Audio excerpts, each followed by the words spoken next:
कभी किसी ऐसे इंसान से मिले हो जो शुरुआत में इतना परफेक्ट लगता है कि तुम सोचते हो यही सबसे सही है, लेकिन धीरे धीरे हर बात में गलती तुम्हारी ही निकलने लगती है। सबसे अजीब बात क्या है, वो तुम्हें हर्ट करता है, इग्नोर करता है, मैनिपुलेट करता है और आखिर में तुम ही गिल्टी फील करते हो, तुम ही सॉरी बोलते हो।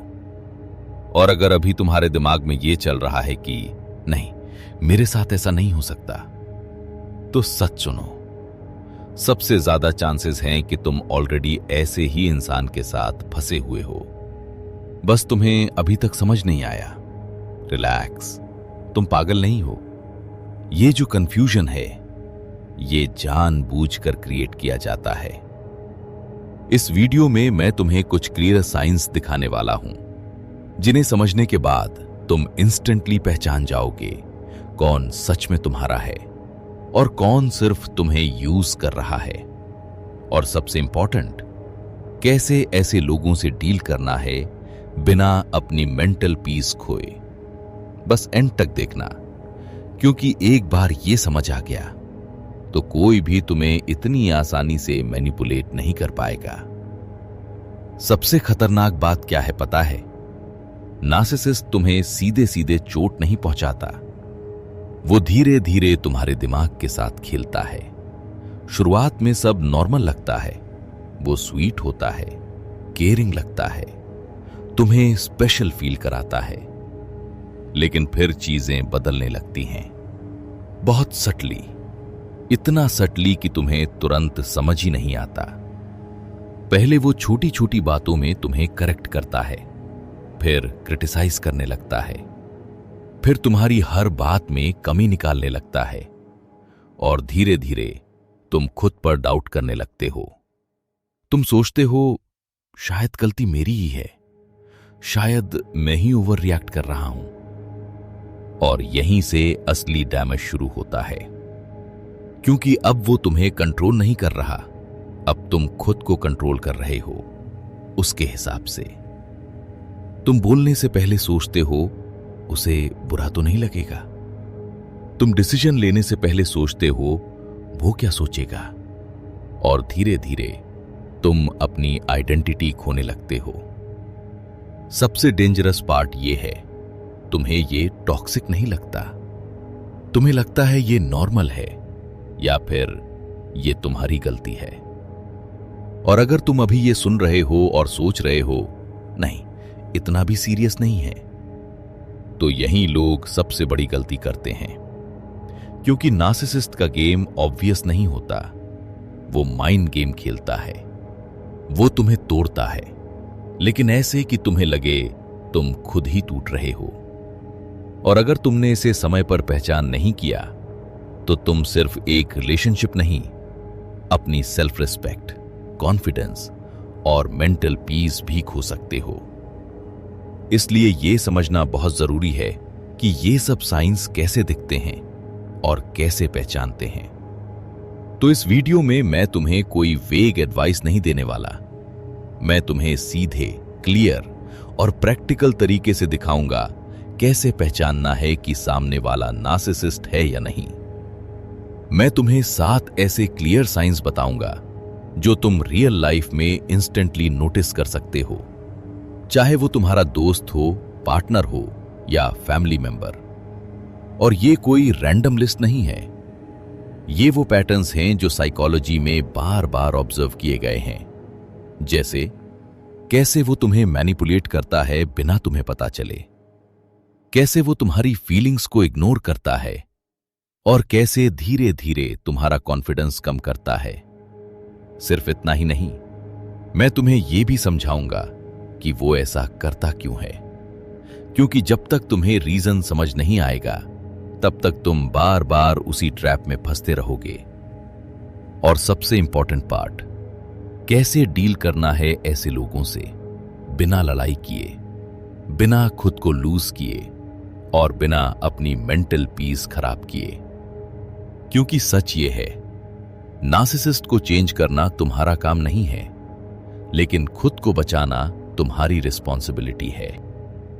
तो एंड तक ध्यान से देखना, क्योंकि एक बार ये चीज क्लियर हो गई तो तुम किसी भी नार्सिसिस्ट को पहचान पाओगे, चाहे वो कितना भी स्मार्ट क्यों ना हो।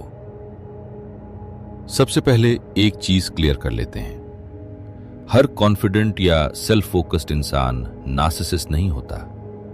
बहुत लोग यहां गलती करते हैं। कॉन्फिडेंस का मतलब होता है मुझे अपनी एबिलिटीज पर भरोसा है, लेकिन नार्सिसिस्ट का मतलब होता है मैं सबसे बेहतर हूं और बाकी लोग मुझसे नीचे हैं। डिफरेंस सटल है लेकिन इंपैक्ट बहुत बड़ा है। एक कॉन्फिडेंट इंसान खुद को अपलिफ्ट करता है, लेकिन नार्सिसिस्ट खुद को ऊपर उठाने के लिए दूसरों को नीचे गिराता है। अब सिंपल भाषा में समझो, नार्सिसिस्ट वो इंसान होता है जिसे खुद की इंपॉर्टेंस जरूरत से ज्यादा लगती है, जिसे हर वक्त अटेंशन और वैलिडेशन चाहिए और जिसे दूसरों की फीलिंग्स की उतनी परवाह नहीं होती। मतलब उसकी दुनिया में सबसे इंपॉर्टेंट अगर कोई है तो वो खुद है और बाकी लोग बस उसके हिसाब से यूज होने वाले कैरेक्टर्स। अब एक और इंपॉर्टेंट चीज समझो, ये सिर्फ एटीट्यूड नहीं है, ये एक बिहेवियर पैटर्न है। साइकोलॉजी में इसे नार्सिसिस्टिक पर्सनालिटी ट्रेट्स कहा जाता है और एक्सट्रीम केसेस में इसे नार्सिसिस्टिक पर्सनालिटी डिसऑर्डर भी माना जाता है। जो मेंटल डिसऑर्डर्स का ऑफिशियल डायग्नोस्टिक मैनुअल है, उसमें भी नार्सिसिज्म के ट्रेट्स क्लियरली डिफाइन किए गए हैं, जैसे ग्रैंडियोसिटी, लैक ऑफ एम्पैथी और एक्सेसिव नीड फॉर एडमिरेशन। लेकिन तुम्हें डायग्नोज नहीं करना है, तुम्हें बस पैटर्न पहचानना है। क्योंकि प्रॉब्लम यह है, नार्सिसिस्ट शुरू में नार्सिसिस्ट लगता ही नहीं। वो चार्मिंग होता है, कॉन्फिडेंट होता है, तुम्हें इंप्रेस करता है और यही वजह है कि लोग जल्दी ट्रैप हो जाते हैं। तो याद रखो, हर सेल्फ लव नार्सिसिज्म नहीं है, लेकिन जब सेल्फ लव सेल्फ ऑब्सेशन बन जाए और उसमें दूसरों की वैल्यू जीरो हो जाए, वहीं से नार्सिसिज्म शुरू होता है। Sign 1, excessive self importance.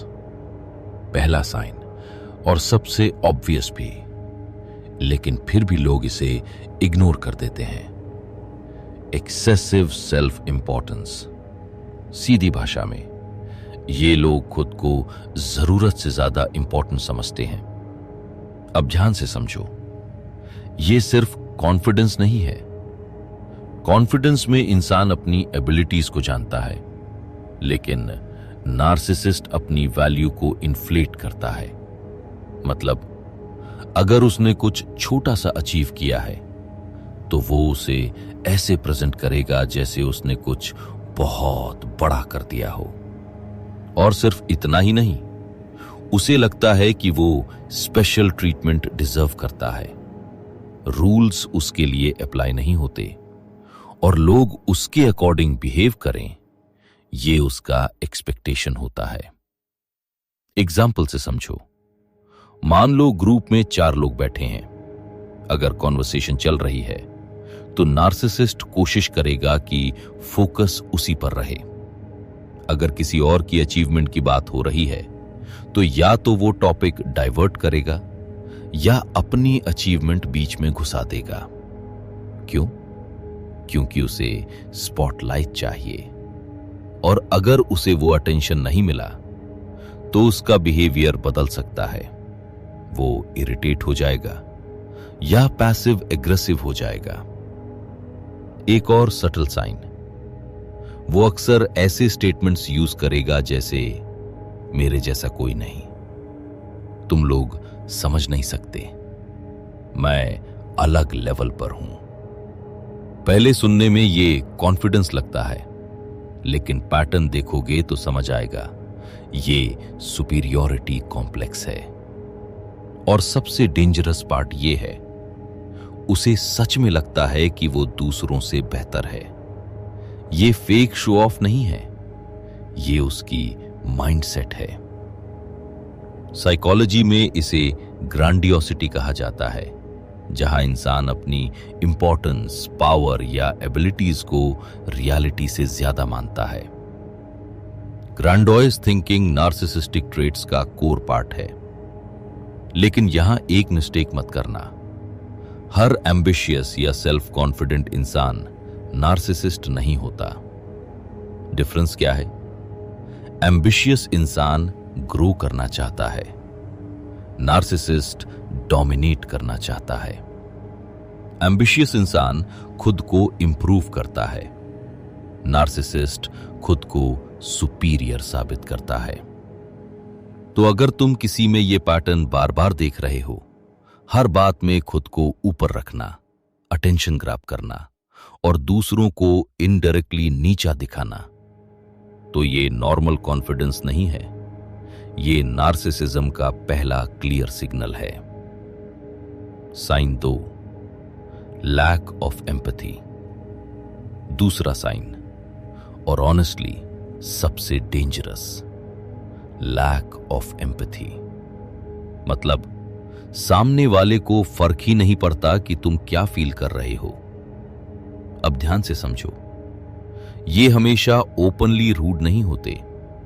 कई बार ये सुनेंगे, रिएक्ट भी करेंगे, लेकिन जेन्युइनली फील नहीं करेंगे। डिफरेंस सटल है, लेकिन इंपैक्ट बहुत बड़ा है। एग्जाम्पल से समझो। मान लो तुम किसी प्रॉब्लम में हो, तुम जेन्युइनली अपसेट हो, स्ट्रेस में हो।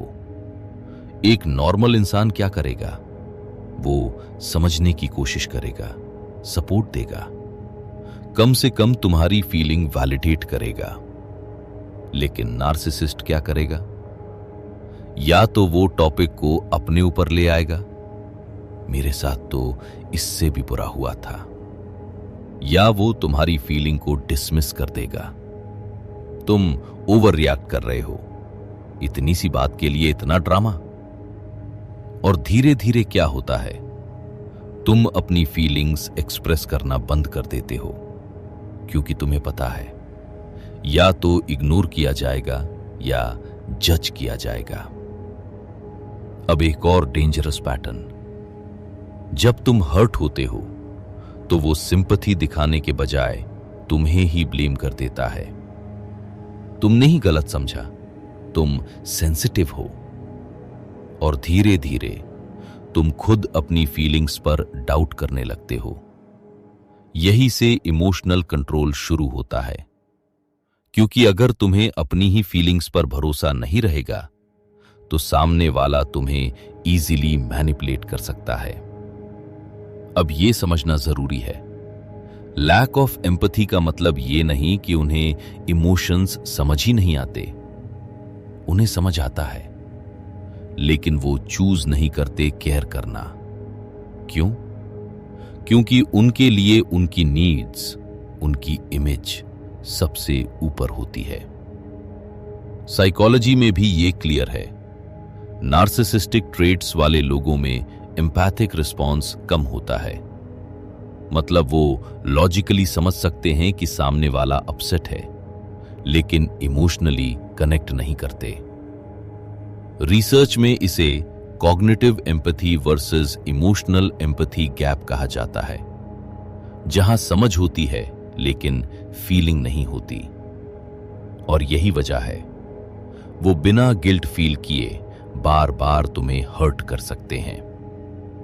तो अगर तुम नोटिस कर रहे हो कि तुम हर्ट हो लेकिन उसे फर्क नहीं पड़ता, तुम एक्सप्लेन करते हो लेकिन वो सुनता नहीं, और एंड में तुम ही रॉन्ग फील करते हो, तो ये नॉर्मल बिहेवियर नहीं है।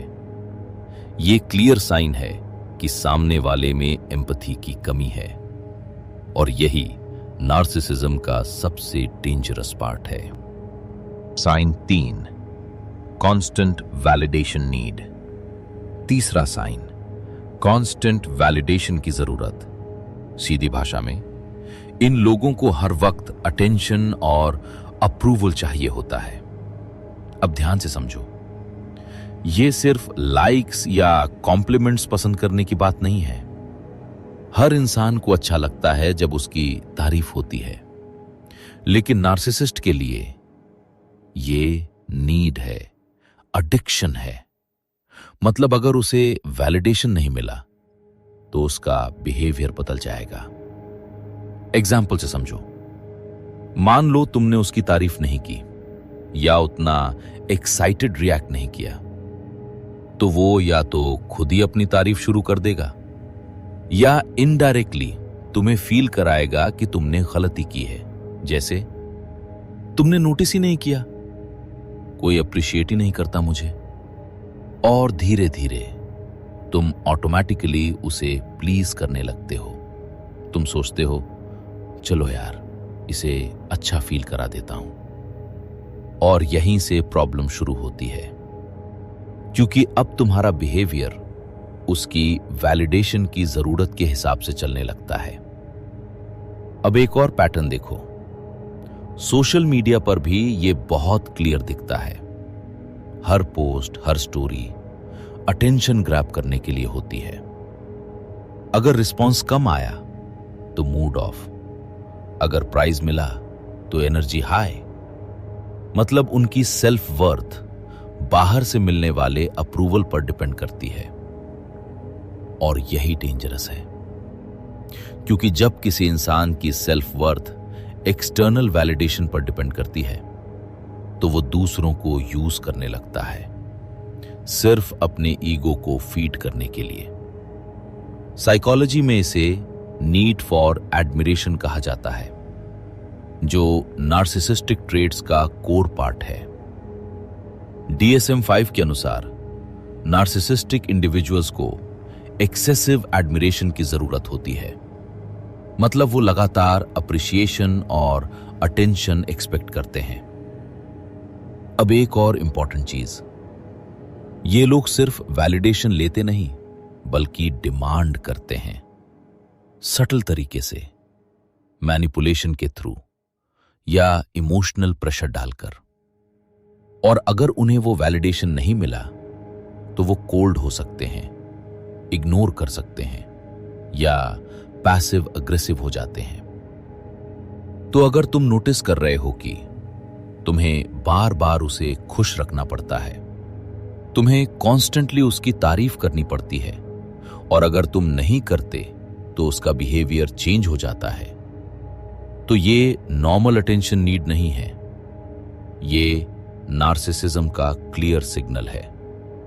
Constant validation addiction. Sign 4, gaslighting. चौथा साइन और सबसे dangerous manipulation technique, gas lighting.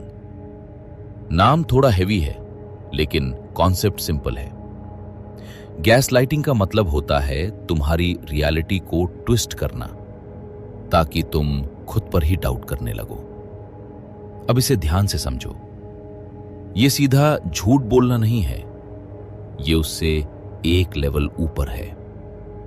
यहां वो तुम्हें ऐसे मैनिपुलेट करता है कि तुम्हें सच पता होने के बावजूद तुम्हें लगे कि शायद तुम ही गलत हो। एग्जाम्पल से समझो। मान लो उसने कुछ क्लियरली गलत किया, तुमने देखा भी, समझा भी, लेकिन जब तुम बात करते हो तो वो कहेगा, ऐसा कुछ हुआ ही नहीं, तुम गलत याद कर रहे हो। तुम हर चीज को बढ़ा चढ़ा कर देखते हो। अब पहली बार में तुम्हें लगेगा, नहीं, मैंने सही देखा है, लेकिन जब ये बार बार होता है तो तुम्हारा कॉन्फिडेंस टूटने लगता है। तुम सोचने लगते हो, शायद मेरी मेमोरी ही गलत है, शायद मैं ही ओवर रिएक्ट करता हूं। और यही वो जीत जाता है, क्योंकि अब तुम सच पर भरोसा नहीं कर रहे, तुम अपने दिमाग पर भरोसा नहीं कर रहे। अब एक और पैटर्न देखो। जब भी तुम उसे कन्फ्रंट करते हो, वो टॉपिक बदल देगा या उल्टा तुम्हें ही ब्लेम कर देगा।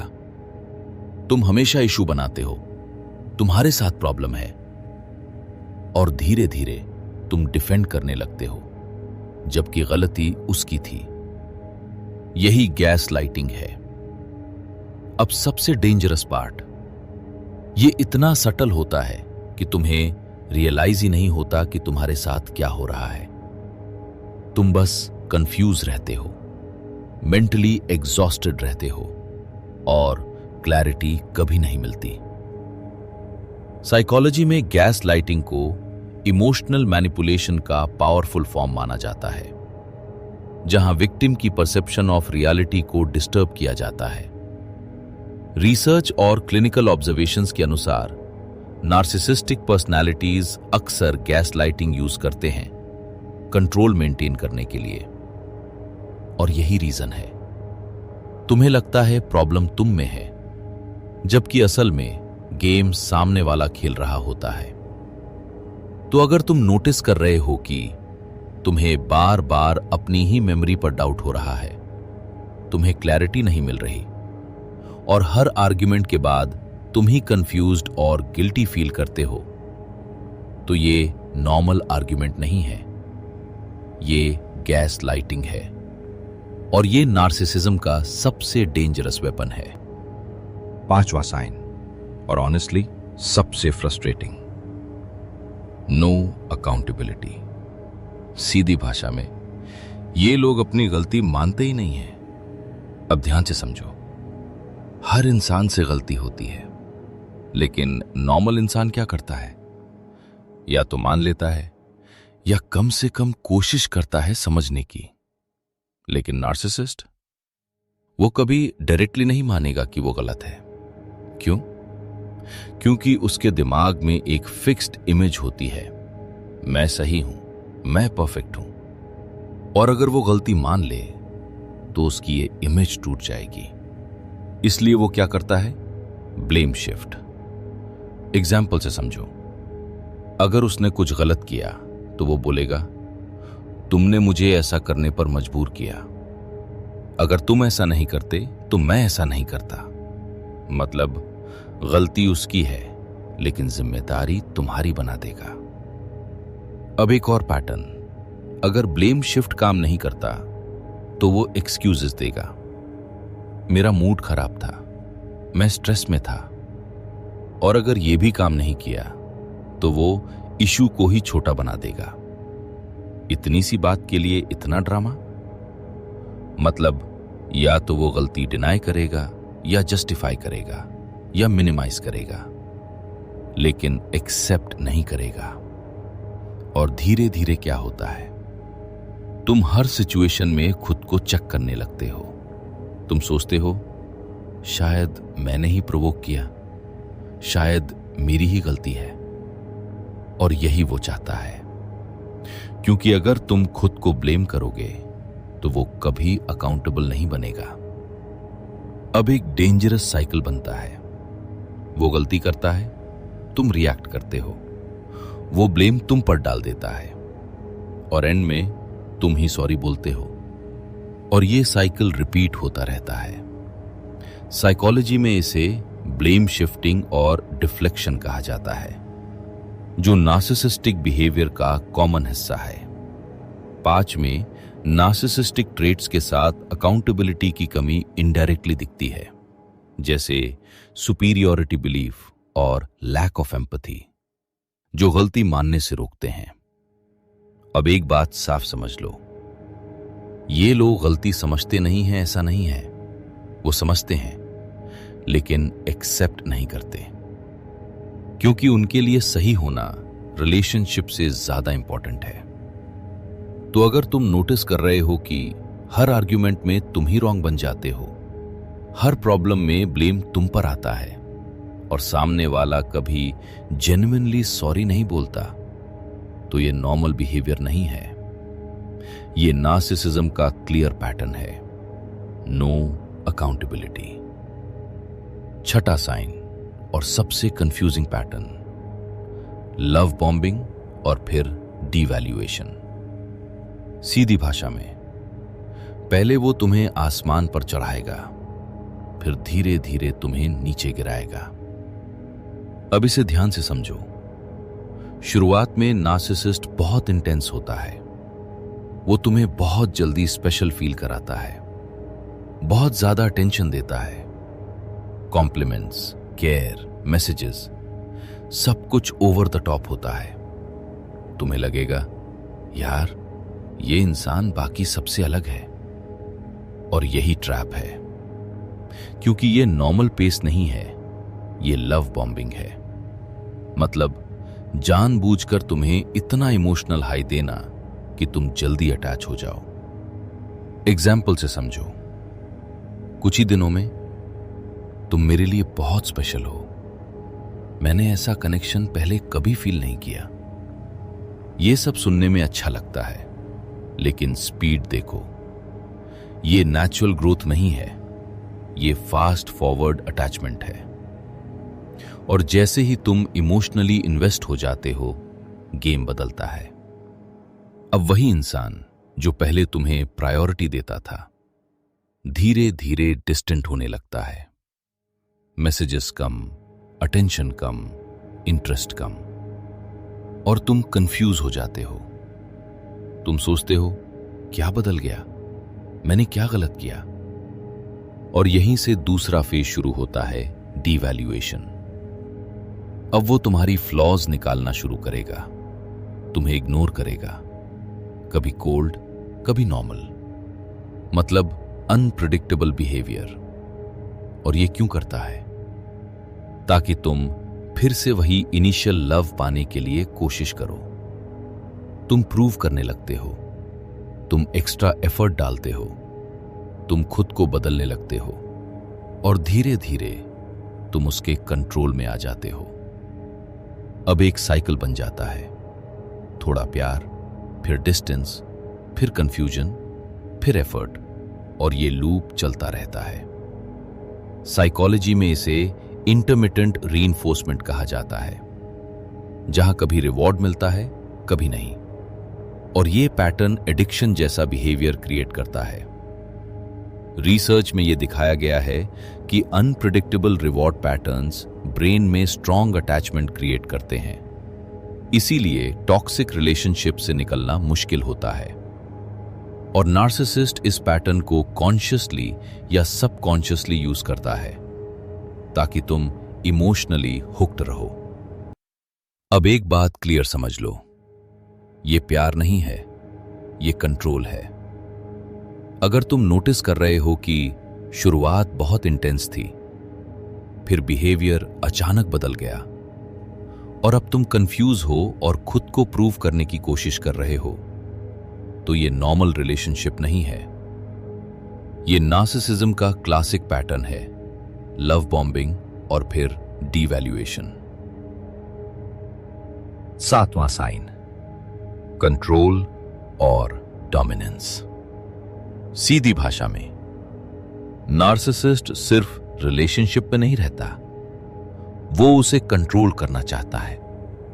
अब ध्यान से समझो, ये कंट्रोल शुरुआत में ऑब्वियस नहीं होता। शुरुआत में वो बस सजेस्ट करता है, तुम ये पहन लो, तुम्हें वहां नहीं जाना चाहिए, उससे बात मत किया करो। पहले तुम्हें ये केयर लगता है, कंसर्न लगता है, लेकिन धीरे धीरे ये सजेशंस रूल्स बन जाते हैं। अब वो डिसाइड करने लगता है तुम किससे मिलोगे, कहां जाओगे, क्या करोगे। और अगर तुमने अपोज किया तो या तो वो गिल्ट क्रिएट करेगा, तुम्हें मेरी फीलिंग्स की परवाह नहीं है, या एंगर दिखाएगा, या साइलेंट ट्रीटमेंट देगा, मतलब तुम्हें इनडायरेक्टली पनिश करेगा। और धीरे धीरे तुम रेजिस्टेंस छोड़ देते हो। तुम सोचते हो चलो मान लेता हूं, पीस रहेगी, और यहीं से तुम कंट्रोल में आ जाते हो। अब एक और सटल चीज, नार्सिसिस्ट सिर्फ एक्शंस कंट्रोल नहीं करता, वो तुम्हारी थिंकिंग भी इन्फ्लुएंस करता है। वो तुम्हें यह फील कराएगा कि मैं तुम्हारे लिए बेस्ट चाहता हूं, मैं जो कह रहा हूं वही सही है। और धीरे धीरे तुम अपने डिसीजंस पर भरोसा कम करने लगते हो, और उसके डिसीजंस पर ज्यादा। मतलब तुम्हारी इंडिपेंडेंस खत्म होने लगती है। अब एक इंपॉर्टेंट पॉइंट, ये कंट्रोल हमेशा लाउड नहीं होता। कई बार ये साइलेंट होता है, इमोशनल प्रेशर के थ्रू, अप्रूवल विड्रॉ करके, लेकिन रिजल्ट सेम होता है। तुम अपनी लाइफ अपने हिसाब से नहीं जी रहे होते। साइकोलॉजी में इसे कोर्सिव कंट्रोल कहा जाता है, जहां एक इंसान धीरे धीरे दूसरे की फ्रीडम और ऑटोनॉमी को रिस्ट्रिक्ट करता है। रिसर्च में यह पैटर्न टॉक्सिक और नार्सिसिस्टिक रिलेशनशिप्स में कॉमन पाया गया है, जहां कंट्रोल मेंटेन करने के लिए इमोशनल मैनिपुलेशन यूज होती है। अब एक बात क्लियर समझ लो, ये केयर नहीं है, ये कंट्रोल है। केयर तुम्हें फ्री बनाता है, कंट्रोल तुम्हें लिमिट करता है। तो अगर तुम नोटिस कर रहे हो कि तुम्हें डिसीजंस लेने से पहले अप्रूवल चाहिए, तुम अपनी चॉइसेस चेंज कर रहे हो सिर्फ उसे खुश रखने के लिए, और तुम धीरे धीरे अपनी फ्रीडम लूज कर रहे हो, तो ये नॉर्मल रिलेशनशिप नहीं है। ये नार्सिसिज्म का फाइनल और सबसे क्लियर सिग्नल है, कंट्रोल और डोमिनेंस। अब सबसे इंपॉर्टेंट सवाल, ये लोग ऐसे होते क्यों हैं? क्या ये जानबूझकर ऐसा करते हैं, या ये उनकी पर्सनालिटी ही होती है? सच थोड़ा अनकंफर्टेबल है। ज्यादातर केसेस में ये बिहेवियर कहीं ना कहीं इनसिक्योरिटी से आता है। हां, बाहर से ये लोग बहुत कॉन्फिडेंट दिखते हैं, लेकिन अंदर से उतने ही फ्रेजाइल होते हैं। अब ये कैसे डेवलप होता है? दो कॉमन पैटर्न्स देखे जाते हैं। पहला, चाइल्डहुड में या तो बहुत ज्यादा क्रिटिसिज्म मिला होता है, मतलब हर चीज में गलती निकाली गई, कभी इनफ फील नहीं कराया गया, तो वो बच्चा बड़ा होकर एक फेक आइडेंटिटी बना लेता है। मैं परफेक्ट हूं, मैं सुपीरियर हूं, ताकि वो अपनी इनसिक्योरिटी को हाइड कर सके। दूसरा पैटर्न एग्जैक्टली ऑपोजिट, चाइल्डहुड में ओवर पैम्परिंग, मतलब हर चीज में ओवर प्रेज। तुम सबसे बेस्ट हो, तुमसे बेहतर कोई नहीं। तो वो रियलिटी से डिस्कनेक्टेड हो जाता है। उसे लगता है वो जेन्युइनली स्पेशल है, रूल्स उस पर अप्लाई नहीं होते। अब ध्यान से समझो, दोनों केसेस अलग हैं, लेकिन रिजल्ट सेम है। एक फेक सेल्फ इमेज, और नार्सिसिस्ट उसी फेक इमेज को प्रोटेक्ट करने में पूरी लाइफ लगा देता है। इसलिए वो क्रिटिसिज्म टॉलरेट नहीं कर पाता, वो गलती एक्सेप्ट नहीं करता, वो कंट्रोल करता है, क्योंकि अगर उसकी इमेज टूट गई तो उसकी आइडेंटिटी ही टूट जाएगी। अब एक इंपॉर्टेंट पॉइंट, ये बिहेवियर हमेशा कॉन्शियस नहीं होता। मतलब हर नार्सिसिस्ट ये सोचकर नहीं चलता कि मैं लोगों को मैनिपुलेट करूंगा। कई बार ये ऑटोमेटिक पैटर्न होता है जो सालों से डेवलप हुआ है, लेकिन इसका मतलब ये नहीं है कि वो रिस्पॉन्सिबल नहीं है। ये समझना जरूरी है। रीजन समझना बराबर नहीं है बिहेवियर जस्टिफाई करना। तुम ये समझ सकते हो कि वो ऐसा क्यों है, लेकिन इसका मतलब ये नहीं कि तुम टॉलरेट करो। साइकोलॉजी में नार्सिसिज्म को डिफेंस मैकेनिज्म भी माना जाता है, जहां इंसान अपनी वीक सेल्फ एस्टीम को प्रोटेक्ट करने के लिए ग्रैंडियोसिटी और कंट्रोल यूज करता है।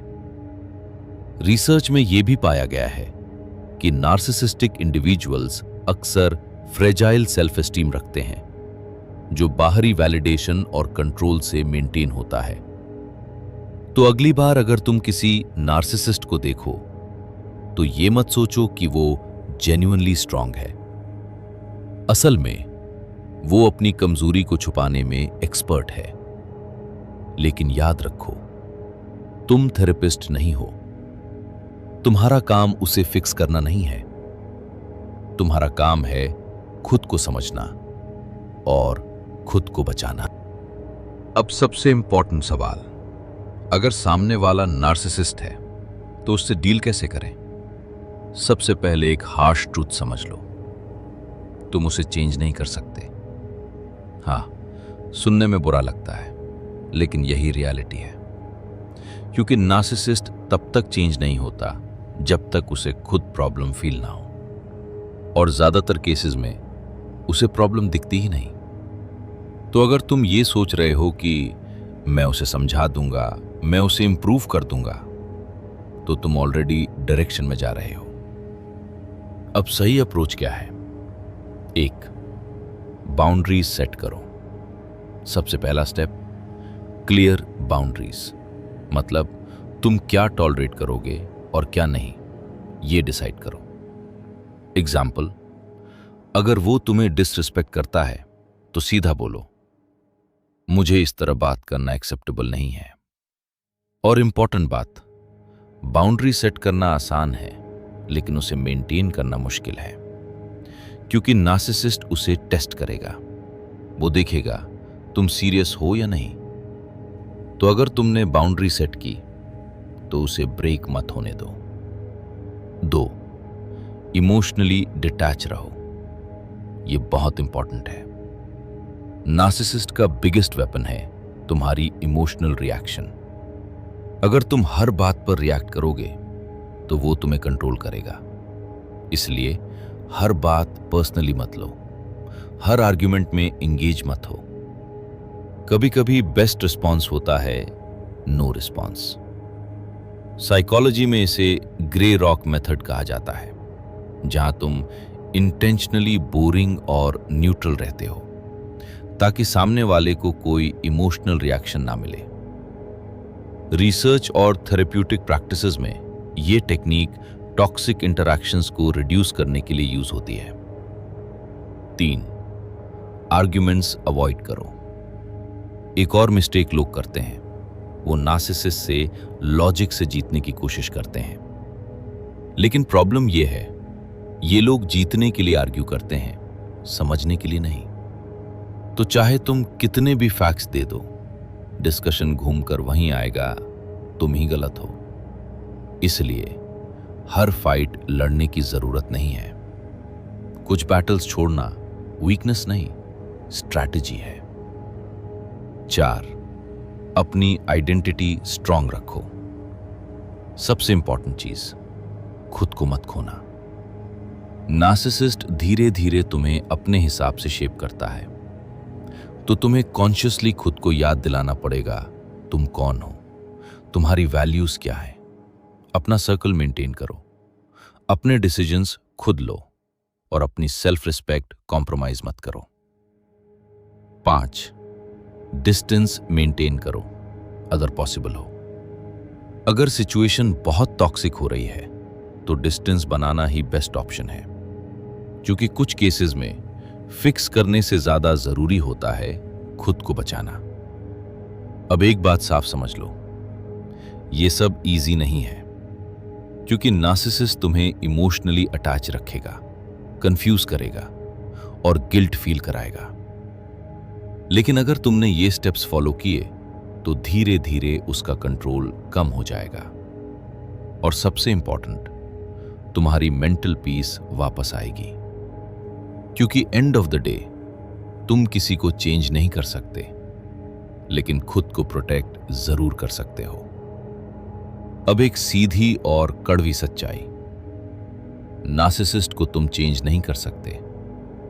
और ये लाइन सिर्फ बोलने के लिए नहीं है, ये समझने के लिए है। क्योंकि ज्यादातर लोग यही गलती करते हैं। वो सोचते हैं थोड़ा टाइम दूंगा तो बदल जाएगा, मैं सही तरीके से समझाऊंगा तो समझ जाएगा, शायद मुझसे ही गलती हो रही है। लेकिन रियलिटी क्या है? नार्सिसिस्ट तब तक नहीं बदलता जब तक उसे खुद प्रॉब्लम फील ना हो। और प्रॉब्लम यह है, उसे प्रॉब्लम दिखती ही नहीं। उसके दिमाग में कहानी साफ है, मैं सही हूं, बाकी लोग गलत हैं। तो अगर तुम उसे फिक्स करने में लगे रहोगे तो क्या होगा? तुम खुद टूट जाओगे। धीरे धीरे तुम अपनी नीड्स इग्नोर करोगे अपनी सेल्फ रिस्पेक्ट कॉम्प्रोमाइज करोगे और सिर्फ रिलेशनशिप बचाने की कोशिश करोगे। लेकिन सच ये है, तुम रिलेशनशिप नहीं बचा रहे, तुम खुद को खो रहे हो। अब एक और रियलिटी, नार्सिसिस्ट चेंज कर सकता है, लेकिन कब? जब वो खुद एक्सेप्ट करे कि उसमें प्रॉब्लम है, जब वो जेन्युइनली एफर्ट डाले और कई केसेस में प्रोफेशनल हेल्प ले। लेकिन ऑनेस्टली ये रेयर होता है। तो प्रैक्टिकल क्या है? तुम्हें ये डिसाइड करना होगा, क्या ये रिलेशनशिप तुम्हारी मेंटल पीस से ज्यादा इंपॉर्टेंट है? अगर आंसर नहीं है तो डिस्टेंस बनाना वीकनेस नहीं है, ये सेल्फ रिस्पेक्ट है। और अगर किसी रीजन से डिस्टेंस पॉसिबल नहीं है तो कम से कम इमोशनल डिस्टेंस बनाओ। मतलब अपनी एक्सपेक्टेशंस कम करो, अपनी एनर्जी बचाओ और अपनी लाइफ का फोकस उस इंसान के अराउंड मत रखो। अब एक बात बहुत क्लियर समझ लो, तुम्हारा काम किसी को ठीक करना नहीं है, तुम्हारा काम है खुद को बचाना। क्योंकि एंड ऑफ द डे कोई भी रिलेशनशिप तुम्हारी मेंटल हेल्थ से बड़ा नहीं है। तो अगर तुम ये सब साइंस देख रहे हो और ये पैटर्न्स रिपीट हो रहे हैं तो इग्नोर मत करो, क्योंकि जितना देर करोगे उतना ज्यादा डैमेज होगा। और ये डैमेज बाहर से नहीं दिखता, ये अंदर होता है, सेल्फ रिस्पेक्ट में, कॉन्फिडेंस में और आइडेंटिटी में।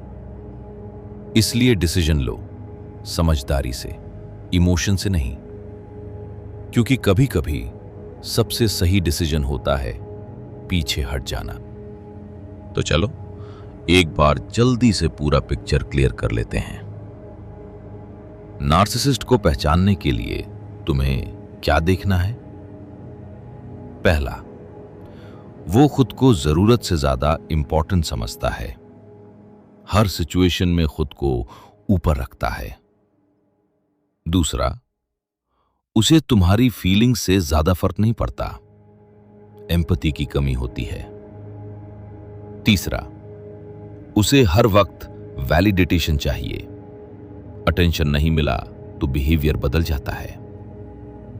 चौथा, वो तुम्हारी रियलिटी को ट्विस्ट करता है, गैस लाइटिंग करता है ताकि तुम खुद पर डाउट करो।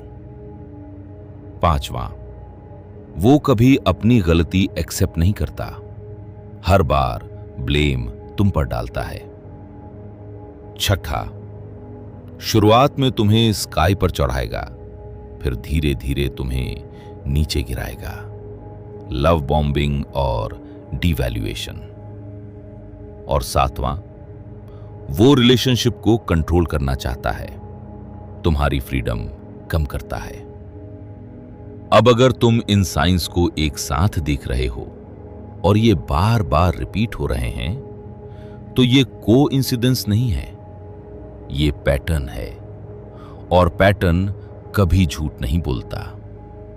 अब एक सीधा सवाल, क्या तुम्हारी लाइफ में कोई ऐसा इंसान है जिसमें ये साइंस दिखते हैं? अगर हां तो कमेंट्स में यस लिखो।